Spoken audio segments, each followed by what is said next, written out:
Hey everyone, and welcome to another video. Today what I'm going to be talking about is the idea of the character ghost and what this actually means for your character and how you can use it in your screenplay and some examples of other screenplays using it.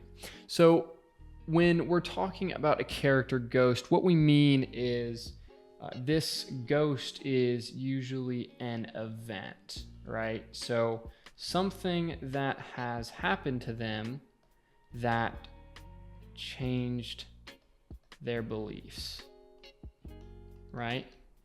Or if it didn't change, it set in stone certain beliefs and made it a lot harder to change their mind, this kind of idea, right? So this is how, a lot of times you'll also hear people talk about the lie, right? So the lie your character believes is something that is untrue, let's say, that they hold very closely because of this right here. So the ghost is the event that happened in their backstory that created the lie or created their false belief. But I don't love thinking about it like this because I think the lie is sometimes a bad way to look at this. So I think about it more so as just ghost equals an event, and because of that event, they hold certain beliefs. When you place this lie element on it, you're immediately saying this belief is invalid or this belief does not hold weight. And that's exactly what you don't want to be doing in your story, because ideally, if your story is well constructed, the character's beliefs have reason and have weight to them, right? And have some level of consistency that makes sense.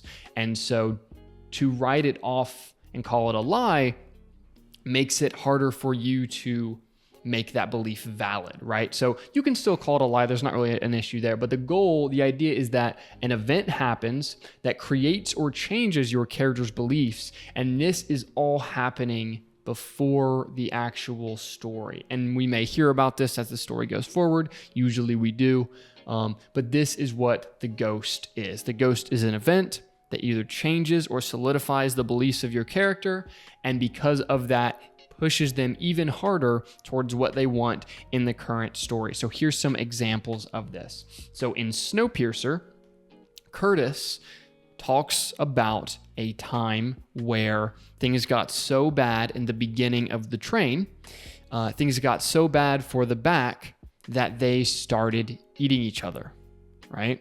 And so there was no food at all. And what this story shows us is his hatred for the people at the front of the train, the desperation that they felt, and how he was deeply scarred by being in the back of the train, by having nothing, and also by knowing that everybody at the front of the train had so much. And so what this ghost does is it solidifies Curtis's belief that this train, the system of the train and how people are organized on it is broken, and that it needs to be changed, and that he is willing to do whatever is necessary to change it because of how horrible things got and how bad he knows things can get in the back of the train, right?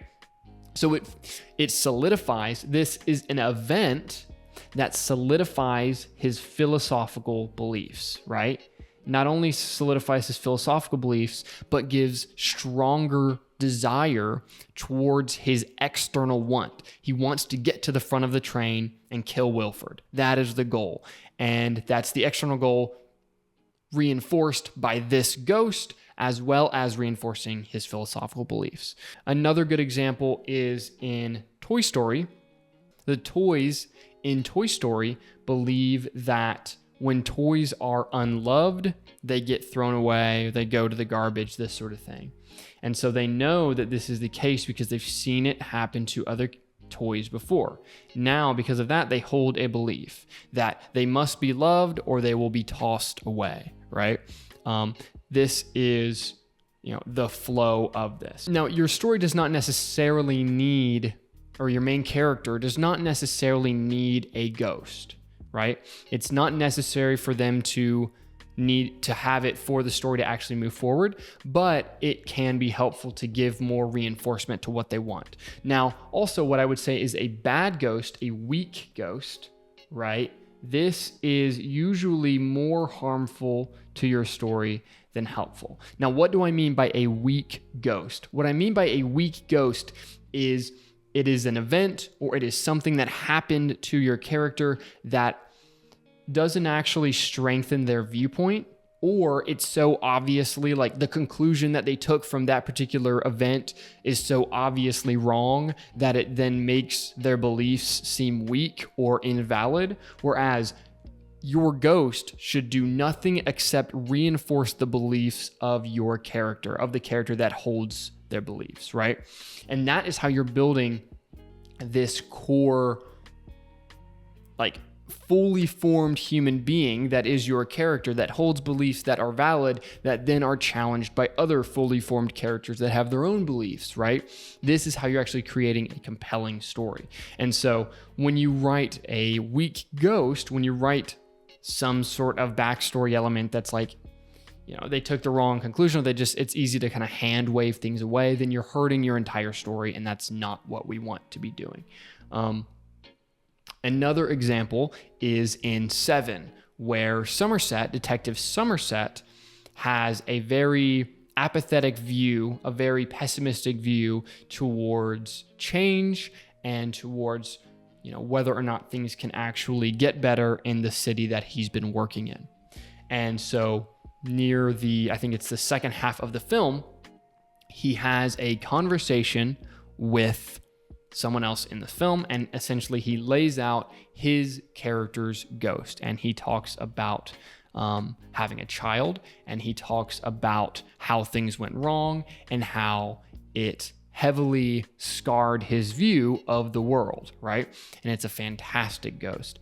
And because of that, the story is made stronger and his beliefs are reinforced. And so then as we go to the end of the story, we have a better sense of who he is and why he believes what he believes when we get to the end. So this is how a character ghost works. It's not a super difficult concept. Don't overcomplicate it. It's simply an event that because of this event, your character has particular beliefs, and those particular beliefs are reinforced by this event. And so ideally, you want to start backwards, right? So you want to give your character some sort of beliefs and then think about how you can reinforce those beliefs to the best of your ability by creating an event that they are hanging their beliefs on. So hopefully that's helpful. And if you're interested in working with me one-on-one to rewrite your screenplay, there is a link below for that. And other than that, I will see you guys in the next video.